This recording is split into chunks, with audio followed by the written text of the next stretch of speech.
Sa totoo lang, hinahanap nila ako doon ngayon sa House of Representatives kasi pinag-uusapan nila ang budget ng Office of the Vice President. Siguro naka-livestream sila doon, hinahanap nila ako. Pakisabi na lang, nandito ako sa inyo.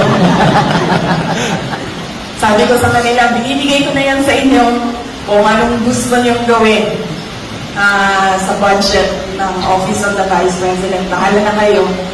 Basta kami, kung anong meron, yun ang tutuloy-tuloy ang trabaho ng Office of the Vice President.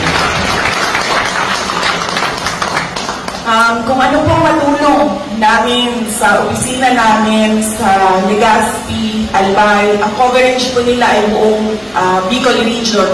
Kunti lang po yan sila, pero sinusubukan nila na mapuntahan lahat. Kung ano pong matulong namin, ipaalam niyo po sa amin dahil alam ko na pinili niyo ako para magtrabaho sa bayan.